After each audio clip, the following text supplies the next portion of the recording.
Чет өлкөлүк мамлекеттик каттоо номерлери бар транспорт каражаттарын кошумча легалдаштыруу өнөктүгү 1-сентябрда аяктайт. Ушул жылдын 10-июлунан тарта башталган өнөктүктүн алкагында өлкө боюнча 3000ден ашуун унаа каттоодон өткөн. Анын ичинен Ош шаары жана Ош облусунун аймагында 1048 унаа легалдаштырылган. Жыйынтыктоочу күндөрү мыйзамдаштырууга кайрылган жарандардын да саны көбөйгөн.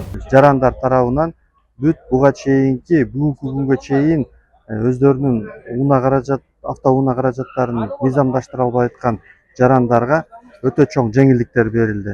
Буйруса жарандар кайрылып жатат. Бул өнөктүктүн дагы мөөнөтү аяктап баратат. 1-сентябрь күнү жалпы Кыргызстан боюнча жалпы аймактарда биздин бөлүмдөрдө бул өнөктүктү аткаруу жараяны токтотулат. Ошого чейин бардык жарандар убактыңыздарды бөлүп келип каттоодон өтүп, өзүңүздөрдүн унааңыздарды мыйзамдаштырып коюуну өтүнөбүз.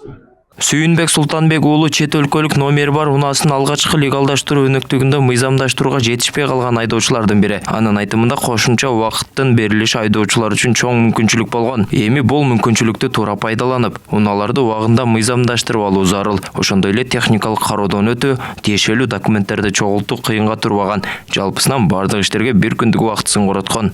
Кээ биргилер чындыгында көп ишенген жок. Дагы жүрөбүз деп.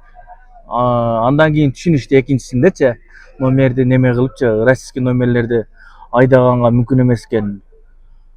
Элдерге аябай чын-чынына келгенде сүйүнүп ачат. Көпчүлүгү мына группаларда уксаң, рахмат айтып, 50 миңди каяктан болсо дагы табышып кылып ачат. Ал арада легалдаштырууну жүргүзүү тартибине дагы өзгөртүүлөр киргизилген. Ага ылайык рулдук башкаруусунун жайгашуусу өзгөртүлүп, оң тарабынан сол тарабына которулуп, кайра жабдылган транспорт каражаттарын каттоого да уруксаат берилген. Анда аталган унаалар милдеттүү түрдө техникалык экспертизадан өткөрүлөт. Эгер терс корутунду берилсе, мындай унаа легалдаштырууга киргизилбейт.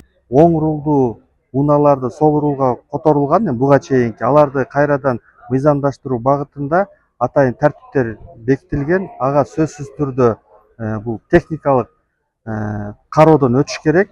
Атайын ушу техникалык кароону мыйзамдуу биздин мамлекеттик органдар тарабынан өткөрүлөт. Алар эгерде мыйзамдуу органдар тарабынан өткөрүлүп, өзүнүн корутундусун бекитип берсе, анда биз легалдаштырууга уруксат беребиз. Чет өлкөлүк номерлери бар унааларды легалдаштыруунун суммасы анын кыймылдаткычынын көлөмүнө жараша бааланып, баштапкы сумма 50 000 сомду түзөт. Ал эми рулдук башкаруусу оң тарабынан сол тарабына которулган унааларга жүргүнчүлөрдү жана жүктөрдү ташууга тыюу салынат. Унаа мекемеси 31-август майрам күнү иштебейт. 1-сентябрь мамлекеттик борбордун аймактык бөлүмдөрү штаттык режимде иштейт. Андыктан 1-сентябрга чейин каттатып жетишип алууну эскертет. Толбай Бурканбеков, Залкар Токтосун уулу, Ош ТВ жаңылыктары.